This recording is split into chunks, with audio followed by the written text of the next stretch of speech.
Welcome to யாவரும் கேளீர்.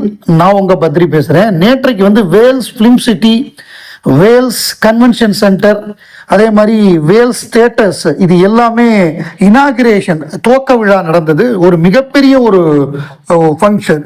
ஏன்னா ஏசியாவிலேயே மிகப்பெரிய ஸ்டூடியோவாக அந்த ஸ்டூடியோ வந்து 20 ஃப்ளோரோட அமைச்சிருக்காங்க. நம்ம ஐசரி கணேஷ் அவர்கள் பண்ணியிருக்காரு. ஐசரி கணேஷ் அவர்கள் அவருக்கும் உலகநாயகன் கமலஹாசனுக்கும் எப்படி நட்பு அப்படிங்கிறதெல்லாம் பத்தி கமல் சார் பேசினாரு. நேற்றைக்கு நிகழ்வுல வந்து மத்திய நிதியமைச்சர் நிர்மலா சீதாராமன், மத்திய தகவல் தொழில்நுட்பத்துறை இணை அமைச்சர் எல் முருகன் இவங்க எல்லாம் கலந்துக்கிறதா இருந்தது. பட் அவங்க 2 பேருமே கலந்துக்கல. தங்கம் தென்னரசு கலந்துக்கிட்டாரு, தமிழக அமைச்சர். கமலஹாசன் கலந்துக்கிட்டாரு. ஸோ த டிஎம்கே கேங் வந்ததுனால பிஜேபி கேங் வரலையோ அப்படின்னு ஒரு எண்ணம் வந்தது. கமல் சார் சொல்லிட்டாரு, அவங்க எல்லாம் பணி நிமித்தமாக வரல அப்படின்ட்டாரு. நானே குளிர்கால கூட்டத்தொடருக்கு கட் பண்ணிட்டு தான் வந்திருக்கேன், திருப்பி போகணும் அப்படிங்கிறத சொன்னாரு.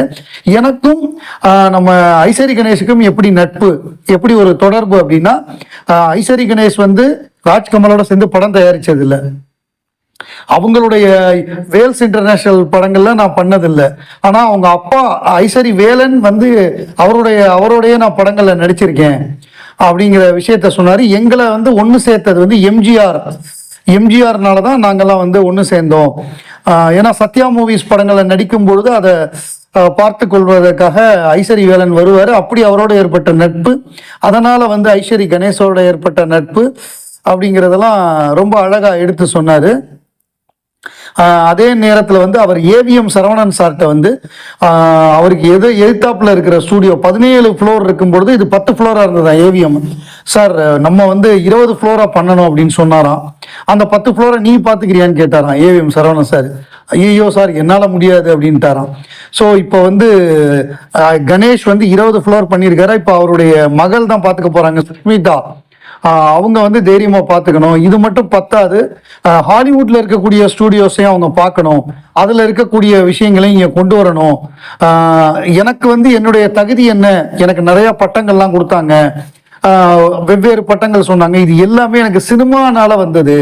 நான் சினிமாவில் வந்ததுனால அதனால தான் என்னுடைய கல்வி, நான் கற்றுக்கிட்ட மற்ற விஷயங்கள், என்னுடைய மொழி வன்மை, நான் இப்போ நாடாளுமன்ற உறுப்பினராக இருக்கிறது எல்லாமே சினிமானால வந்தது.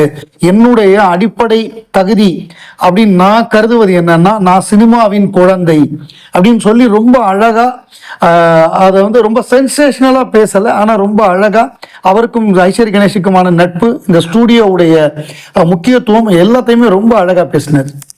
நாயகன் திரைப்படம் பல புதிய விஷயங்களை வந்து கொண்டு வந்தது. அது வந்து ஒரு ஆர்ட் டைரக்ஷனா என்ன அப்படிங்கிறதெல்லாம் மக்களுக்கு தெரிய வந்தது வந்து அந்த படத்தின் மூலமாக தான். அதாவது சாதாரண ஜனங்களுக்கு சொல்கிறேன், நான் சாதாரண வெகுஜன ரசிகர்களுக்கு வந்து தேசிய விருது அப்படின்னா என்ன, ஸோ அதெல்லாம் நம்ம நார்மல் ஆடியன்ஸுக்கு வந்து நம்ம 3ஆம் பிறையில் வந்து உலகநாயகன் கமலஹாசன் சிறந்த நடிகருக்கான தேசிய விருது வாங்கினாரு. அதுக்கப்புறம் நாயகனை பொறுத்தவரையே கமலஹாசனுக்கு வந்து பெஸ்ட் ஆக்டர், அதே மாதிரி Thotatharani best art direction, PC Sreeram best camera. So இதில் வந்து தோட்டாதர்ணி ஒரு பேட்டி கொடுத்துருந்தாரு. அதை பொறுத்தவரை எப்படின்னா, பாம்பே எல்லாம் வந்து இங்கே செட்டு, தாராவி எல்லாமே இங்கே வந்து நம்ம முருகாலயா ஸ்டூடியோ, வீனஸ் ஸ்டூடியோ, இதில் வந்து செட்டு போட்டு எடுத்தாங்க. பாம்பேல ஒரு 4-5 காட்சி தான் எடுத்திருப்பாங்க. மீதி எல்லாமே வேலுநாயக்கருடைய வீடுல ஆரம்பிச்சு எல்லாமே இங்கே செட்டு போடப்பட்டது, செட்டு போட்டு எடுக்கப்பட்டது. அது பிரம்மாண்டமான செட்டு எல்லாமே. தாராவிலாம் செட்டு, கமல் இருக்கிற வீடு, அந்த டீ கடை, உட்கார்ந்து இருக்கிற டீ கடை எல்லாமே இங்கே முருகாலயா ஸ்டூடியோவில் போடப்பட்ட செட்டு. எது செட்டு எது நிஜமான லொக்கேஷன் கண்டுபிடிக்கவே முடியாது. ஸோ அப்போ வந்து எப்படின்னா, அது வந்து 2வது ராஜபார்வை வந்து நம்ம இவர் 2வது படம் நம்ம தோட்டாதரணிக்கு. முதல்ல தெலுங்குல ஒரு படம் பண்ணாரு, 2வது படம் ராஜபார்வை அந்த வீடெல்லாம் பிரமாதமா பண்ணியிருப்பாரு. அந்த வீட்டில் வந்து அவுட்டோர் ஏரியா ஒன்று இருக்கும், இன்டோர் ஏரியா, ரெண்டுமே அவர் போடப்பட்ட செட்டு. கமல் எவ்வளோ தூரம் நடக்கணும், ஏன்னா கண்ணு தெரியாதவராக நடிச்சிருந்தாரு, அதெல்லாம் வந்து மெஷர் பண்ணி போடப்பட்ட செட்டு. அதே மாதிரி அந்த கடைவீதி ஒன்று இருக்கும், அந்த கடைவீதியும் ராஜபார்வையில் வந்து அது எல்லாமே வந்து செட்டு. இதை வந்து ஒரு பேட்டியில குறிப்பிட்டிருக்காரு நம்ம தோட்டாதரணி. அவர் வந்து நாயகனை பத்தி சொல்லும் பொழுது, நாயகன் படம் மிக முக்கியமான படம். கமல் வந்து என்னை ரொம்ப என்கரேஜ் பண்ணுவார். அதாவது சிங்கீதம் சீனிவாசராவ் என்னை சின்ன வயசுலேருந்து தெரியும், அவரே என்கரேஜ் பண்ணுவார். கமல் சார் வந்து ஆரம்பத்திலே என்னை என்கரேஜ் பண்ணவர் கமல் சார் தான். நாயகன் அப்பெல்லாம் பயங்கரமாக என்கரேஜ் பண்ணுவார். நம்ம நாயகனுடைய ப்ரீமியர் ஷோ போடும் பொழுது நம்ம மணி பிசிலாம் வந்து என்னையும் கூட்டு போயிட்டாங்க. நான் ஒரே கத்துவாங்கப்பா கமல் ஃபேன்ஸு, அங்கே முதல் ஷோ பார்க்குறப்ப என்னப்பா அப்படின்னு சொல்லியிருக்காரு. இல்லை இல்லை நீங்கள் வாங்கன்னு சொல்லி கூட்டு போயிட்டாங்களாம். அதில் வந்து கமல் சார் பேசியிருக்காரு. பேசும்பொழுது அங்கே இவர் உட்காந்துருந்ததை பார்த்துட்டு இவர் இது ஃபர்ஸ்ட் ஃப்ரண்ட் ரோவில் இவரெல்லாம் உட்கார வச்சுருக்காங்க.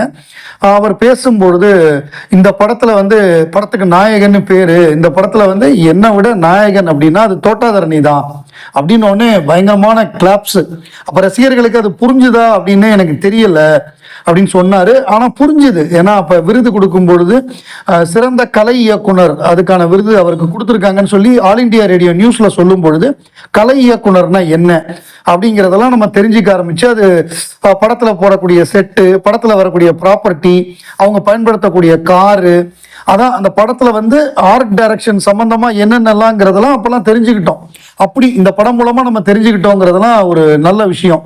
ஸோ அதை தான் நம்ம தோட்டாதரணி அந்த பேட்டியில் குறிப்பிடுறாரு. கமல் சார் எவ்வளோ தூரம் என்னை வந்து என்கரேஜ் பண்ணாருன்னு. 2025 வருட முடிவுக்கு வருது. அதனால வந்து எல்லாத்துலேயுமே டாப் 10 டாப் 5 அந்த மாதிரிலாம் போடுவாங்க. So most popular films of 2025 அப்படின்னு ஒரு லிஸ்ட் வந்திருக்கு ஹிந்துஸ்தான் டைம்ஸில். மோஸ்ட் பாப்புலர் எது வந்து ரொம்ப பிரபலமான திரைப்படங்கள் 2025 வந்திருக்கு. அதில் முதல் படமாக சையாரா, அதாவது நம்முடைய மூன்றாம் பிறையே வேற மாதிரி எடுத்து சையாராவான்னு எடுத்து அதில் வந்து நல்ல சாங்ஸை போட்டு மிகப்பெரிய லெவலில் ஹிட் பண்ணிட்டாங்க. ரெண்டாவது வந்து மகா அவதார் நரசிம்மா. இந்த படம் நான் பார்த்தேன். பிரமாதமான சிஜி ஒர்க்கு, விஎஃப்எக்ஸ் ஒர்க்கு. அது நம்ம நரசிம்மா அவதாரம் தான். நரசிம்மா அவதாரத்தை பிரமாதமாக படமாக்கியிருந்தாங்க. அதில் பாடல்கள்லாம் சூப்பராக பண்ணியிருந்தாங்க. சாம்சிஎஸ் தான் மியூசிக் பண்ணியிருந்தாரு. ரொம்ப அருமையான பேக்ரவுண்ட் ஸ்கோரு, நல்லா இருந்தது. அடுத்து சாவா. சாவாங்கிறது வந்து இந்த அவுரங்கசீப் அந்த மாதிரி காலகட்டத்தில் நடக்கக்கூடிய ஒரு கதை. அது பெரிய வெற்றி பெற்றது. Kantara legend chapter 1. காந்தாரா இந்த படம் நான் தியேட்டர்லேயே பார்த்தேன். பிரமாதமாக இருந்தது. அதுக்கேற்ற மாதிரியே மாபெரும் வெற்றி பெற்றது. அப்புறம் கூலி. கூலி இந்த படம் வந்து பாப்புலர் படத்தில் வந்து 1, அதாவது நம்பர் ரேட்டிங் கிடையாது. இது ஒரு படமாக இருக்குது இந்த வருஷம் வந்ததில் பாப்புலரான படம். இல்லை லோகேஷ் கனகராஜ், ரஜினிகாந்த், சன் பிக்சர்ஸு, அனிருத் இதெல்லாம் சேரும்பொழுது இது ஒரு பாப்புலர் படமாக இருக்குது. டிராகனை பொறுத்தவரைய அந்த படத்துடைய கதாநாயகன் அதுக்கு முன்னாடி நடித்த படங்கள் வெற்றி பெற்றதுனால இமீடியட்டாக அடுத்த படம். ஸோ அப்படி வரும்பொழுது அதுவும் பெரிய வெற்றி படமாக அமைஞ்சது. ஸோ அந்த படத்துடைய இயக்குனர், அந்த கான்செப்ட், அது எல்லாம் சேர்ந்து அது பெரிய வெற்றியாக தமிழில் அது பாப்புலரான படமாக அமைஞ்சிருக்கு. சித்தாரே ஜமீன் பர், அமீர் கான் வந்து ஒரு பெரிய கேப்புக்கு அப்புறம் பண்ண படம். ஸோ அந்த படமும் அதாவது ஒரு ஆர்டிஸ்டிக்காக உள்ள ஒரு பிளேயர்ஸ், பேஸ்கெட் பால் டீமு. இது ஒரு ரீமேக் தான், இருந்தாலும் பிரமாதமாக பண்ணியிருந்தாங்க. ஸோ இது வந்து ஒரு சேஃபான ரீமேக்னு சொல்லலாம். ஒரு நல்ல பேர் கிடைக்கும் படம் தோல்வி அடைஞ்சாலும். பட் ஆனால் படம் ஓரளவு வெற்றி பெற்றது சித்தாரே ஜமீன் பர். அதுக்கப்புறம் தேவா, இந்த படம் தோல்வி படம், ஆனால் பாப்புலர் படங்கள்ல ஒரு படமாக இருக்கு. ரைடு 2 இதுவும் தோல்வி படம் தான், பாப்புலர் படத்தில் இருக்கு. லோகா சாப்டர் 1 சந்திரா மிகப்பெரிய வெற்றி படம். ஸோ இந்த படம் பாப்புலரான படம். மலையாளத்தில் ஹையஸ்ட் கிராசிங் மூவி, மிகப்பெரிய வசூல் சாதனை ஏற்படுத்தின படம் இந்த படம். ஸோ இது வந்து பாப்புலராக இருக்கிறதுல ஆச்சரியமே இல்லை. ஸோ இந்த வாரம் வந்திருக்கிற படங்கள்ல இது அகண்டா 2 வந்து பெரிய அளவில் வந்து எதிர்பார்ப்பை ஏற்படுத்தின படம். அது ஒரு வாரம் தள்ளி ரிலீஸ் ஆச்சு. பட் ஆனால் நெகட்டிவ் ரிவ்யூ தான் வந்திருக்கு. பெரிய படம் வந்து பிரமாதமாக இல்லை, சுமாராக தான் இருக்குங்கிறாங்க. துரந்தர் தான் இப்போ மிகப்பெரிய வெற்றி படமாக ஓடிக்கிட்டு இருக்கு. ஏன்னா அந்த படத்துடைய ரிசர்ச் ஒர்க்கு, பிரமாதமான ரிசர்ச் ஒர்க்கு, எல்லாருடைய நடிப்பு, படத்தில் அந்த ஒரு வந்திருக்கக்கூடிய ஒரு அராபு சாங்கு அதெல்லாம் பயங்கர வைரலாக போயிட்டு இருக்கு. அக்ஷய் கண்ணா அவருடைய நடிப்பு, ரன்வீர் சிங்கு, சஞ்சய் தத்து, ஒட்டுமொத்தமாக இப்போ மிகப்பெரிய வசூல் சாதனை செய்யக்கூடிய படமாக துரந்தர் தான் இப்போ இருக்கு.